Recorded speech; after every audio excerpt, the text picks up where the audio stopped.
என்னும் பொன்னி நதி. அது கரை புரண்டோடும் டெல்டா பகுதி.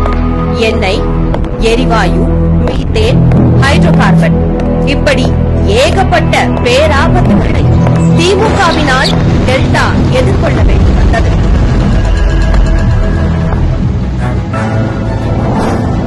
அந்த நேரம்தான் விண்வியக்கும் விடிவெள்ளியாக ஆட்சி கட்டலில் வந்து அமர்ந்தார் எடப்பாடியார். இனி எப்போதும் மீத்தேன், ஹைட்ரோ கார்பன் திட்டங்கள் எதுவும் டெல்டாவை மிரட்ட முடியாத வண்ணம் டெல்டா பகுதியை பாதுகாக்கப்பட்ட வேளாண் மண்டலமாக எடப்பாடியார் அறிவித்தார். அதன் மூலம் காவிரி டெல்டா பகுதி காப்பாற்றப்பட்டது. காவிரி டெல்டாவின் காவல் தெய்வமானார் எடப்பாடியார். வரலாறு அவரது பெயரை நம் தாய் தமிழ் மண்ணின் மீது பொன் எழுத்துக்களால் பதித்துக் கொள்ளும்.